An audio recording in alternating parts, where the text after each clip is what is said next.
My name is Cheria, and for a living, I turn workplaces into growth spaces. This podcast is a front row seat into my own personal and professional development as I talk with inspiring people about the growth that takes place at the intersection of work and life. Welcome to Grow There with Cheria.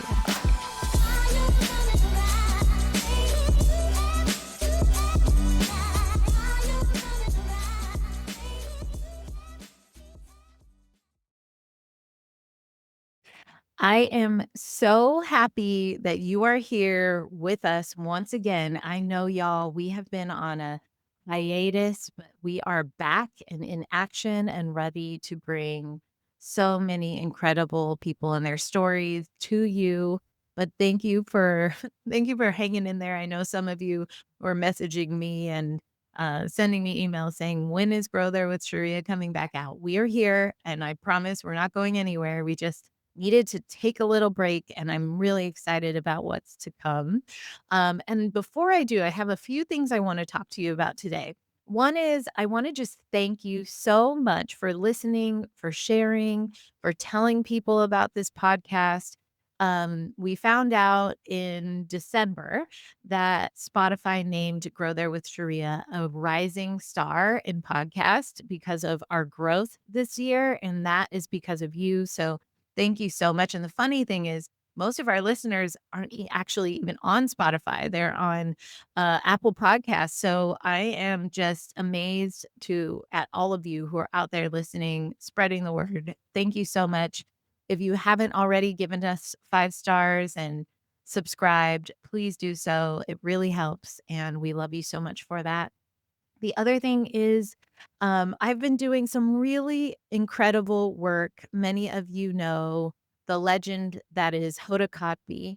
And last year, she left the Today Show and went out on this incredible journey to launch Joy 101, which is her platform all around building joy and wellness practices that are bringing us into our best versions of ourselves. And I am lucky enough to be a personal growth practitioner on the platform. And if you haven't checked it out, go into the App Store on your phone and look up Joy 101. There's just such great resources in there to help you, whether it's breath work or meditation or listening to folks like me giving you tips and tricks and insights on how to have a joyful, well-rounded life. And I touch on personal and professional growth. So check it out. And I wanted to tell you that we have a retreat coming up, which I'm really excited to be going and participating and facilitating in March, but the retreat sold out in minutes. So I wanted to just say, if any of you are listening and coming to the retreat, I can't wait to see you. But if not, keep your eyes peeled for future retreats. And also think about checking out the app. It is a really, really cool experience that she's cultivated over there. And I feel lucky to be a part of it. The last thing is, and sorry about the long laundry list, but the last thing is, we really want to engage more. And I say I want to engage more with you this season in this podcast. And I want to find ways for us to connect. And so throughout this season, and we're kind of doing away with seasons, we're just doing this podcast in perpetuity. There's going to be opportunities for you to connect with me or for you to give feedback or for you to participate in some of the work that I'm doing. And so I wanted to just invite you to, if you have any questions, if you have any insights, if you have anyone you'd like to submit for the podcast or any kind of story that you'd like to hear more about, or maybe there's some area in your life where you're trying to grow and you want to hear more examples of how people have done that, please feel free to email us at info@grow-there.com. And let us know how we can better engage you in this podcast. Well, I just said a lot of words, and so I'm going to skip my usual story that I tell before I launch into this podcast. And our guest today made it really easy for me because she gave me a short and sweet bio. So let's go ahead and dive in. I'm really excited to be joined by my friend Juliana. She is a senior art director at OLLY, the vitamin company. I've been lucky enough to work with them. They're fantastic. And she's an expert in digital focused creative marketing and innovation for brands with a passion for sustainability and design expression in all forms. She is one of the most creative people you will ever meet. I'm convinced that there is very little that she cannot do or figure out how to do. And I am ready to get out of the way so that we can chat with her. So without further ado, it's time to grow there with Juliana Arthuso. Go. Juliana, how are you? Good, how are you? I'm so good. I'm so glad you're here. Thank you for saying yes to this conversation today. We both live in San Francisco and it is beautiful outside. I can see out your window and I'm I looking out my know. own window. So Yeah, I gorgeous. just took some time to sunbathe, Mm. outside in the backyard with the dogs, and we're all very happy right now, Oh, so so good. So good. yeah. Well, listen, you know why we're here, and we're here to learn a story of a time when work and life intersected and you grew as a result. So, can you just get me started? Lay it on me. Tell me the story you want to share today. Yeah. Well, I think first I should mention when you first asked me this question and I had to think of, an example. I didn't realize how much of my work like, my life work is, everything is so connected. Yeah. I'm so fortunate to do something I do love, so it does become a lot of your life, even if you Yeah. don't like it, so I'm just very Yeah. fortunate to be able to do what I like. Yeah. But about a time where I would say my personal life impacted work was it happened recently, somewhat recently. I Last year I moved to San Francisco officially. Before then I was commuting to the headquarters in San Francisco once a week to come to the Mm. office, which was a lot. So I finally pulled the trigger and moved from LA to San Francisco in July. I was very excited. It was, warm and beautiful in San Francisco when I got here. I got to get closer to work friends, which was great. And I settled into my place as quickly as I could, even though I still love to, do some home decor here and there, some home improvement. I put a lot of stuff up right away. I'd say my bathroom, where the incident happened, funny Mm. enough, was already set up, but I was getting used to a smaller place than my place in LA. Mhm. Um, August, a month after I moved, the weekend was here and I decided to go out. Came back home pretty late, pretty tired, and again, getting used to my bearings on a smaller space, hit my head on a shelf I put up myself on the corner and gave myself a concussion. Oh my Um, gosh. yeah, and that is most likely the silliest way to get a concussion. I've had one before from a car accident, which sounds way more serious, but I did not feel as impacted as this time around when I got Mm. my second concussion. And it was so silly that I truly did not think much of it when it happened. I just went to sleep, woke up a little nauseous the next day, but didn't think too much of it, kept going around like throughout the weekend, kind of feeling a little bit off, but thinking it was just maybe I was some kind of, being under the weather or whatever excuse I gave it at the time. Sure. Then the week came and I had to go to work. I believe like Monday was hard, but I was like, you know what? Maybe I'm just getting used to this new environment. I don't know. Like, let's keep on moving. I was a little bit stressed and angry and nauseous, and I didn't know what was going on. Mm. Starting to realize something was wrong, but I kept pushing. Then on Tuesday, usually I go to the office on Tuesdays. I walked to work to see if I could get myself in more of a groove because as soon as I got out of bed that day, I was dizzy. Mm. So I decided to walk. I got there, got into my first meeting. It was 9:30 AM, and it was a small team meeting, and I just combusted in that meeting. I was angry, I was irritated, I started crying, I full on had a meltdown in the meeting, and Wow. people were very weirded out by it, obviously, but I looked at my manager and I told him, "There's something wrong, and Wow. I think I have a concussion." He looked at me, he was very concerned, and he was like, "Okay, go to the doctor right now." I go to the doctor takes half a look at me and they were like, "Yep, you have a concussion. You Well, can't work. You're gonna have to be grounded, no screens, no nothing." Of course, I work with screens all yeah. day, every day. Yeah. So I I was very concerned. I was feeling very guilty by the like how I got concussed, Mm. and had to call my manager and let him know like I'm out for a minute. The doctor said at least 10 days. I am so, so sorry. I felt Mm. so bad. I felt like I was letting everyone down at work. It was a pretty busy time of the year for us, and I literally hit my head on the shelf for Wow. no reason, Wow. other than I didn't look at where I was going. Then it came to the time where I had to just sit and not do anything, right? Mm. I couldn't look at the TV, I couldn't look at the computer, I couldn't pay attention to any I love doing crafts, I couldn't pay attention to any products I was doing. I literally Mm. had to sit and be, and that's when I started realizing how much of my self-worth and my everyday is attached to my productivity.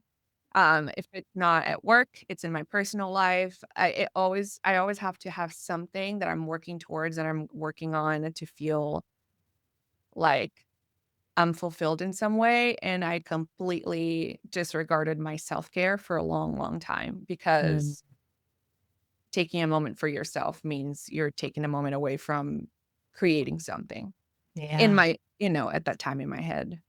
Um, So I spent those 10 days at home feeling bad. Every once in a while, I was kind of checking in on the computer just to see if everything was okay. The guilt was killing me, and I just didn't know what to do. I didn't know what to do with myself. I didn't know what to do with the situation. I didn't know how to get out of this. Of course, for me to come to that realization, it took me a moment too. And I was feeling like I was falling behind at work. Mm. I was just worried about what was going to happen once I was back and if people were upset with me. And I think that's such a Mm. millennial thing too, to think that Yeah. people are just upset at you for something you've done that you kind of don't have a lot of control over. Then those 10 days passed and I wasn't feeling better. So it was Mhm. stage 2 of my meltdown of, "Oh my gosh, the doctor said 10 days. I'm not getting better. What's going on?" I tried to go back to work, um, struggled, had to go through the whole process again of talking to my manager and being, "I am not okay." Um, Went to the doctor again. The doctor said, "There's not really a timeline for something like this. Yeah. You're young enough, so hopefully you'll heal soon, but you have to give your body time." Wow. And once again, I was caught in that trying to rush, trying to get into that timeline of when am I gonna be better? When am I gonna get back to it? It Mm. took me, I think, 3 weeks to fully feel better, and within that time, I looked on Reddit threads, I looked on everything to see how people were feeling when they were concussed, and I went into the spiral of seeing so many people that were struggling just like I was, of, like, feeling completely worthless. Yeah. Um, and that was rough. But, Yeah. yeah, you don't realize how just being can be so hard and so foreign to us Yeah. nowadays.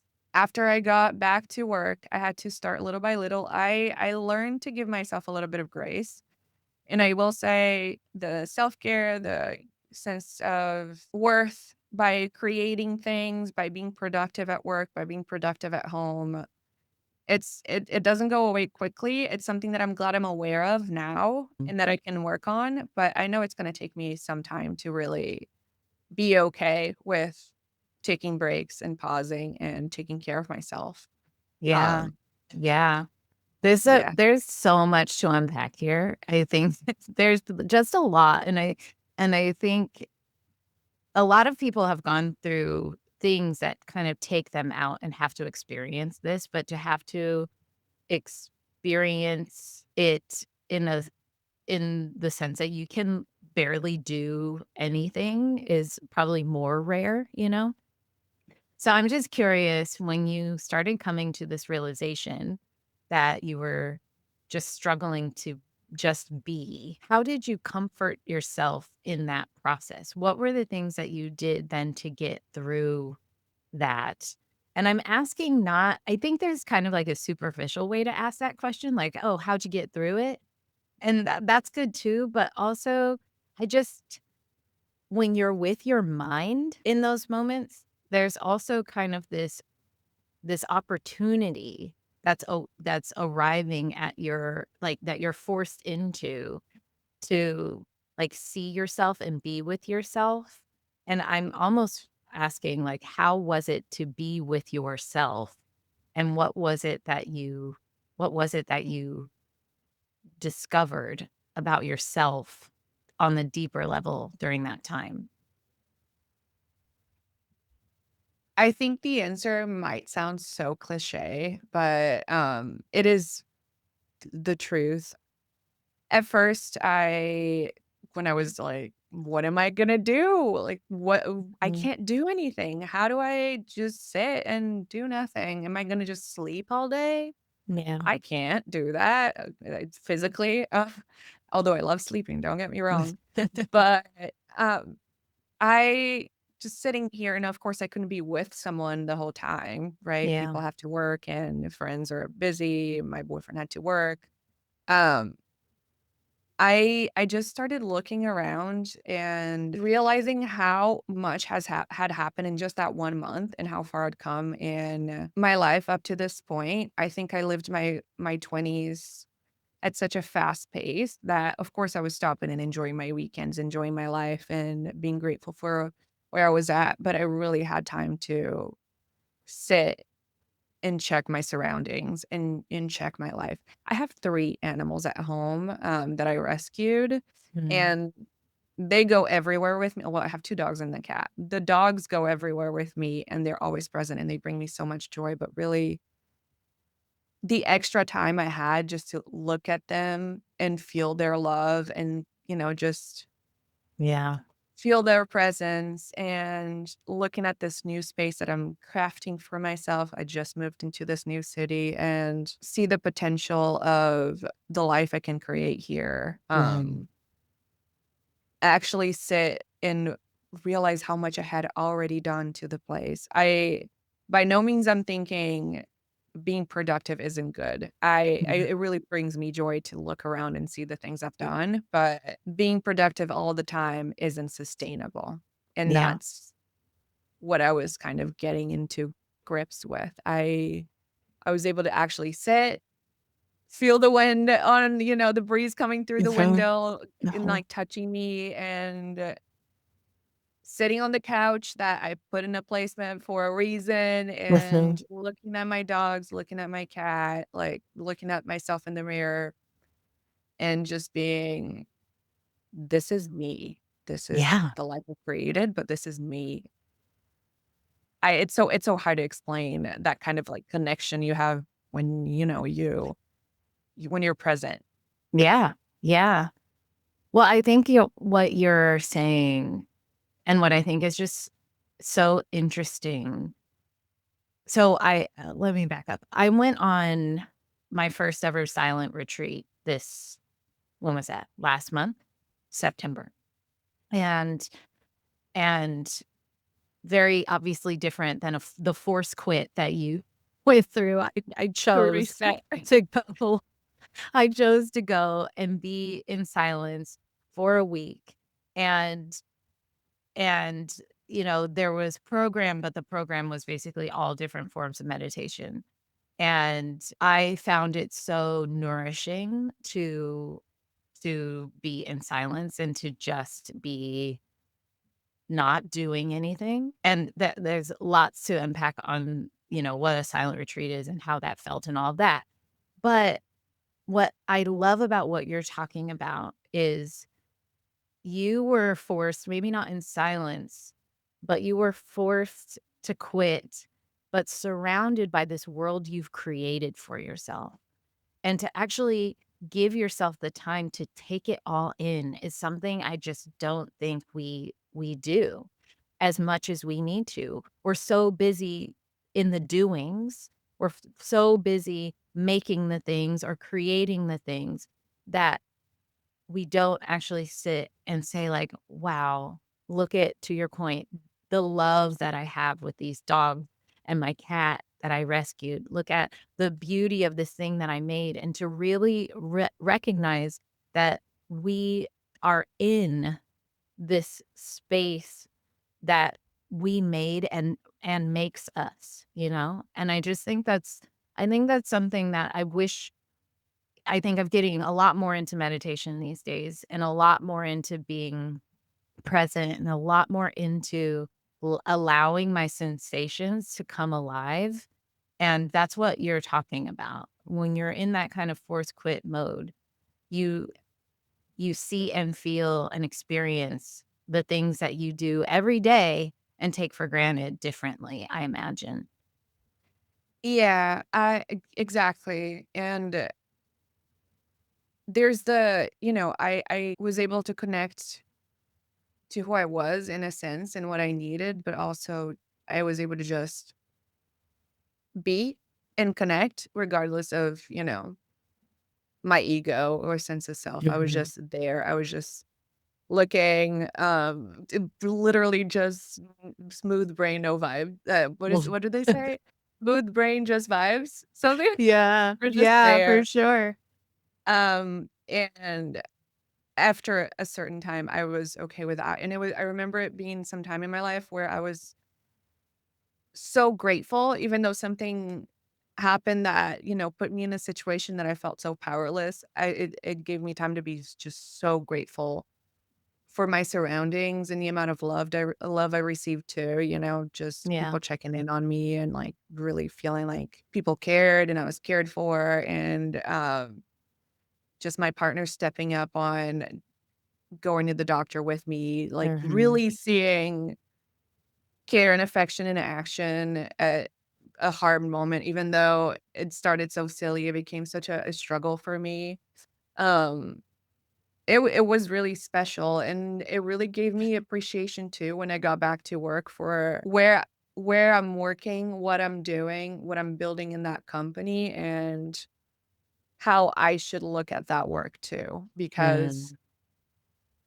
besides the internal growth I was going after going through that, I also looked at my role in my job with the lens of gratitude rather than just being stressed out by the daily motions of, Totally. putting out fires. There's always fires, there's always something happening, there's always a pivot. And given that I do thrive when there's a pivot, it's my time Mhm. to shine. I do think it does take a mental toll on someone to always be on that, go, go, go Yeah, mode. yeah, So it's taking that moment and looking at what you're doing and being like, I'm going to be doing this today. Tomorrow it's going to be, something else. And that's okay. I'm not yeah, going to let it raise my heart rate. yeah. Um, that was also very important for me. And I think it helped me mature in a way I didn't expect, Mm. which is interesting. Yeah, I mean, I think it's just first of all, leave it to the universe to just it's these moments where the universe, I think, like, saves your life. It's like, little do you know Yeah. you're gonna hit your head on a shelf that you put up yourself, and I'm gonna force you to take a break, and you need it, and you need not only do you need this right now because you're in this go, go, go mentality, but also you need this experience to draw back.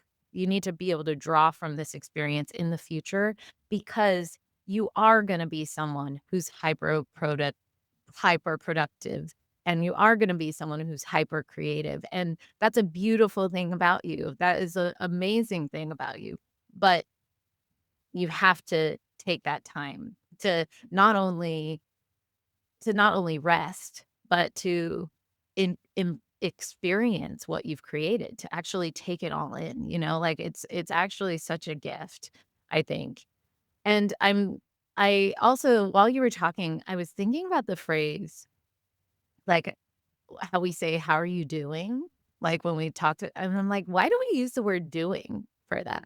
Like, even when we're just asking someone how they feel, we actually ask them, "How are you doing?" Like, that's how much we are just inclined to do and experience everything through doing, and we don't quite have the practice of experiencing it life through being. That is so much more foreign for us. And I think doing is, to your point, productivity, creativity, doing is really important. I have this saying that I always say that I want to do in service of being. That's like my goal, is that everything that I'm doing is in service of being. But what it means is that I have to honor my being above all. I have to honor what it means to be more than the doing. Um, and I think in those moments when you have a force quit, though, it's like, oh, now you're just gonna sit with being for a while because you haven't been paying attention to being. So, well, I'm curious, as you've grown and matured through this process and been able to take in this experience, if you were to give advice to leaders, um, because obviously I work in the world of organizational culture, if you were to give advice to leaders about um, something that they could take away from your story, what would it be? Um, I will say I'm so grateful and lucky to have leaders that fully supported me while I was going through this. I've worked with my manager not only in my current job at OLLY, but also in my previous role. Um, and I've learned so much from him. But one of the things I've learned from him that I think is extremely valuable is empathy. Mm. When someone is going through something, I used to be pretty reactive, not, in a explosive way or anything, but just assuming, this person isn't doing this because of this or that. Mm. And he eh, was so empathetic towards what I was going through that it kind of helped me offset the guilt I was feeling for what happened because I was being so judgmental towards what what I had let happen Mm. and done. And it's one of those, put yourself in their shoes. He put myself in my shoes when I wasn't even doing that, and he was like, "You Mm. need rest, you need to recover, you need to, feel 100%. This is more important. Your health is more important than your day job. Yeah. And we are here for you, and we're gonna be here for you when you're back." Um, his manager also, like, she was extremely supportive, both of them, and I couldn't ask for anything else. So my advice to leaders out there is really empathy for whatever's happening to the people you lead Yeah. will be, reciprocated tenfold whenever they're back, Yeah.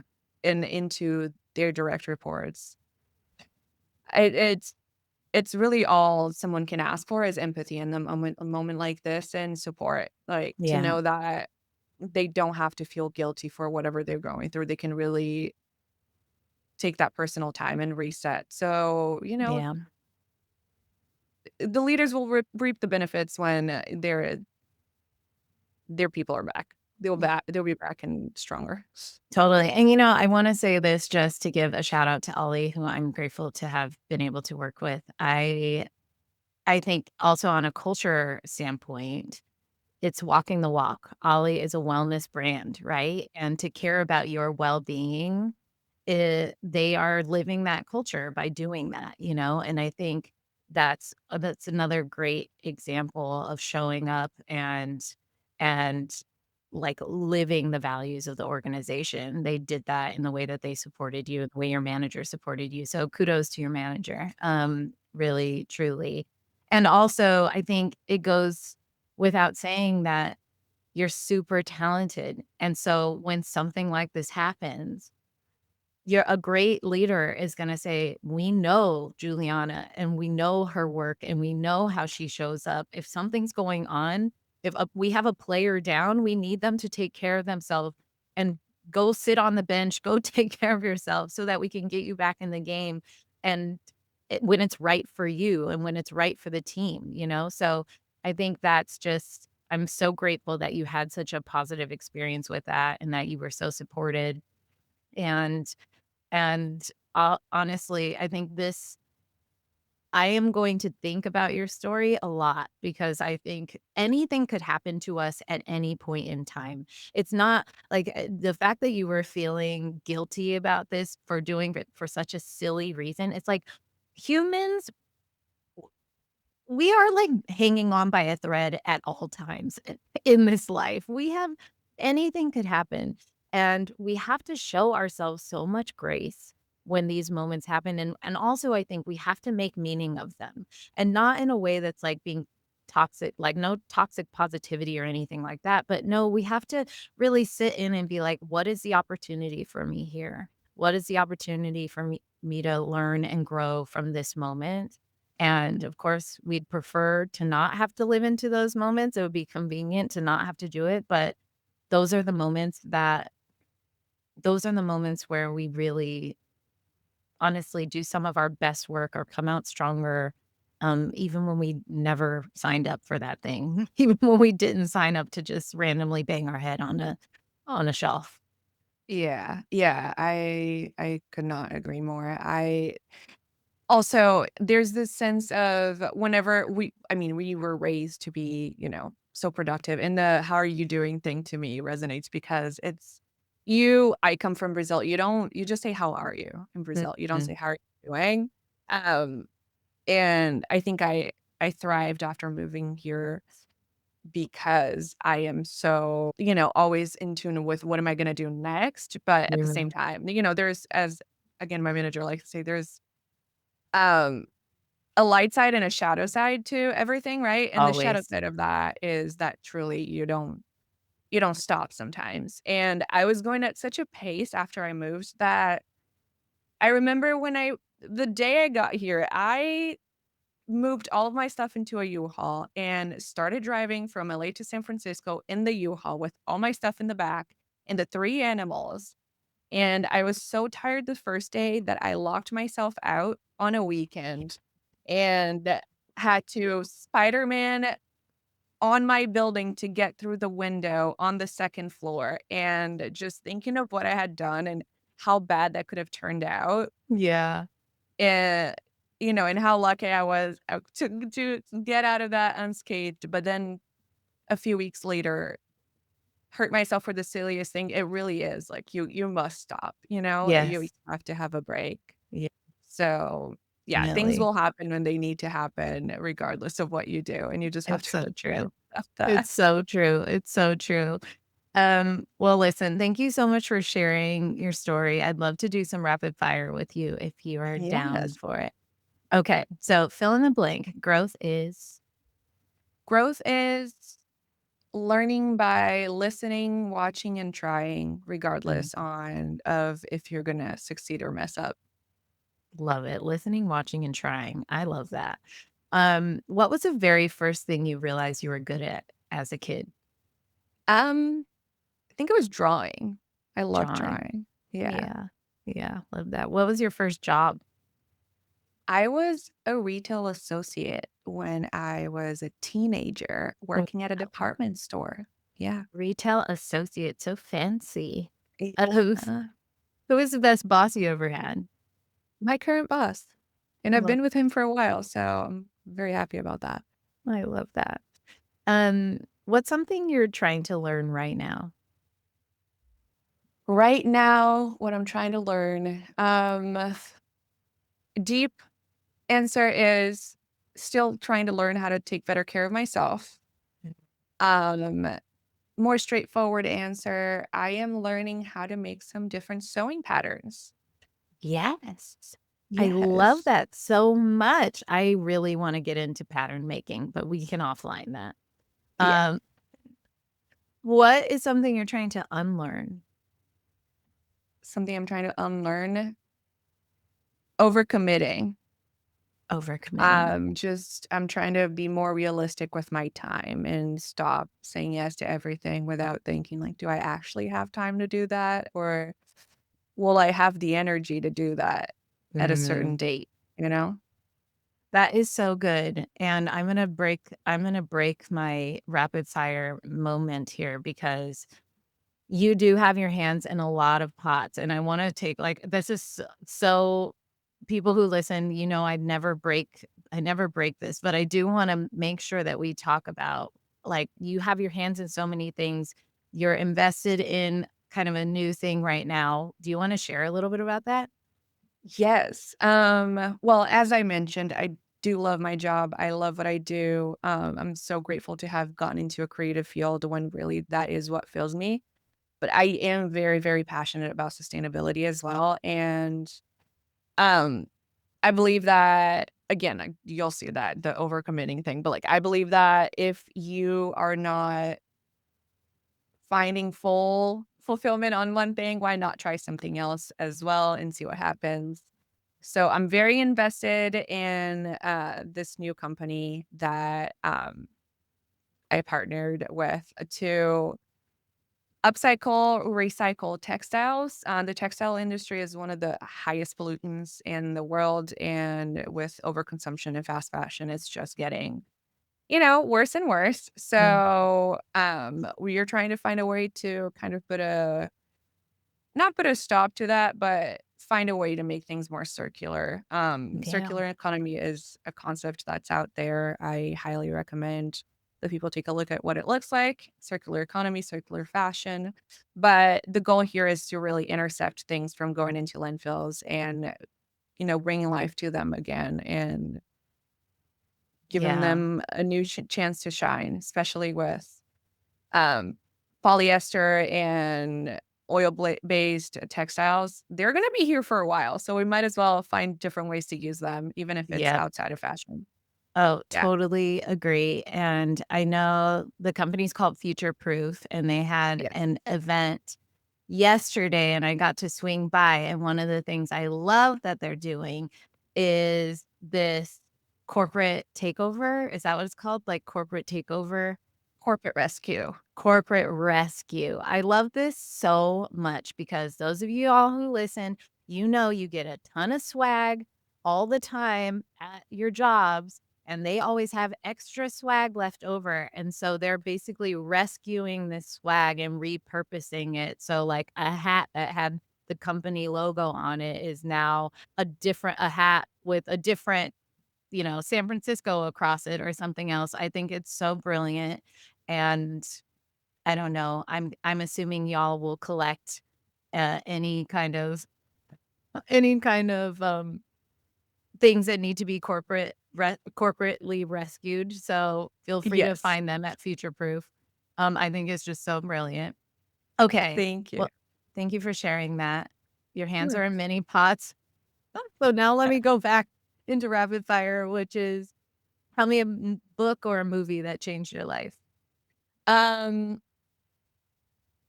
I don't know the direct translation. The first time I watched this movie, I was still back home in Brazil. I Mm. was very young, but the Emily movie, very, very, Yeah. very cliche. If there's always a girl that you can tell they've watched that movie. It's a French Yeah. movie. Um, and very similarly to what I shared, she really has a different outlook in life. Like she looks at life by the details. It's such a beautiful screenplay Yeah. that it has a quirk to it, and it has a different way to look at life that I really appreciate, and it's not just a singular, like, ego character. It has its moments where this character's perception of the world is kind of compared to everyone in the world and what they're doing at that moment, and I find Yeah. those, snippets very interesting too. So yeah, that movie really, really changed my life. I love that you're bringing this movie up because I remember when it came out, it was, like, everywhere. I 100% should have watched it, but never did, and so now I'm like, "Yeah, I gotta watch it." It's one of my very good friend's favorite movies as well, and Yeah. I completely forgot about it, so I need to put that on the list immediately. Okay, when growth feels good, how do you celebrate? I celebrate by telling, the closest ones to me about it and just really venting. I think, people vent when they're upset about something, but they should really just, blurt it all out when it's good to really, like, scream across the winds. That is Um, such great advice, and I love that so much, and I struggle with that. I really struggle with that. So, I'm gonna try to think about that analogy. We vent when things are bad. We need to also vent when things are amazing. That is great. I love that. Um, when growth feels hard, how do you take care of yourself? well, we've established that I don't do a good job at that, but, you keep trying. I take care of myself by also talking about it and understanding what do I do next and what do I learn from this, and, just cry. Mhm. Like, if you can cry, like, whenever you can cry, get Agreed. it out, It's like it's energy release. Crying is great. Agreed. Ugh, I couldn't agree more. What would your 8-year-old self say about the life you're living now? Damn, I think she would just say, like, "Hell yeah," you know? Yeah. Yeah. "Let's do it." Yeah. That's right. Yeah, she would. I think she would play that too, a value. Yeah, for sure. Okay, last question. When you grow all the way up and you leave this life, what is it that you hope to congratulate yourself on? I hope to congratulate myself on how I've made a mark in the world positively. I think there's ways to get there. I'm not sure what it'll look like yet, but I just try to go with the flow as much as possible and see where life takes me and take advantage of the opportunities that come to me, as I am becoming interested in more and more things.